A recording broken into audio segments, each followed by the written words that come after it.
Hi there, this is video number 2 on the natural path to how you cure trauma in your life. Thanks for being here. My name is Blair McNea. This is the Blair McNea channel. You'll find all kinds of additional information on the natural path to dealing with trauma at www.paleofreedom.com. Encourage you to go there and check that out. There's videos and all kinds of different other sources of information. You can also follow us on Twitter, Facebook, etc. So talking about, this is video number 2. So the thing we're going to talk about today is really the difference between the emotional brain and the rational brain.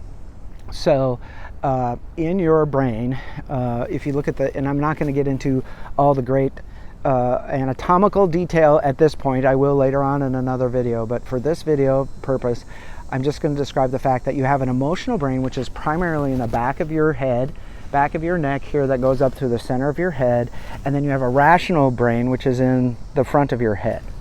And now you know why I'm wearing a hat, because the sun reflects so bad you wouldn't be able to stand the glare. So what's going on is that the emotional part of your brain is more powerful than the rational part of your brain, and it's faster than the rational part of your brain.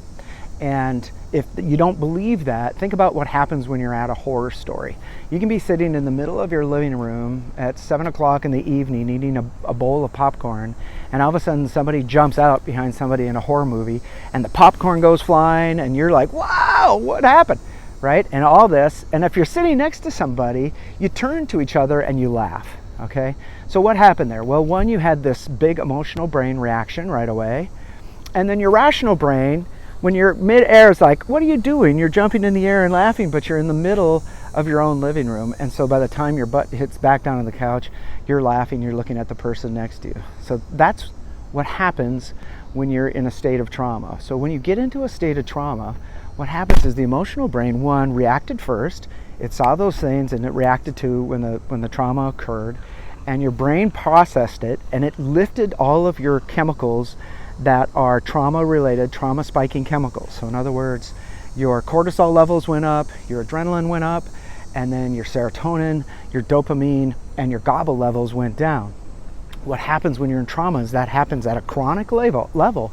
So you get in a state of hypersensitivity. And one of the side effects of trauma is you feel this anxiety, depression, stress. You just feel like you're on edge, man, and you're having a hard time sleeping. You're having a hard time concentrating. And the reason is two things. One, those chemicals are elevated, but at the same time, smaller things in life that normally would not make you react and not make you get excited and not make you get stressed are now triggering you because everything's so elevated. So again, keep in mind your emotional brain more powerful and faster than your rational brain. What that tells you then as well is that you cannot heal from trauma. You cannot get rid of this great anxiety by mentally, rationally telling yourself, I'm okay, I'm okay, I'm okay. That helps, but what you really eventually have to do is you have to find a way to get those chemicals back in balance. And there's only one way to do that, and that's naturally.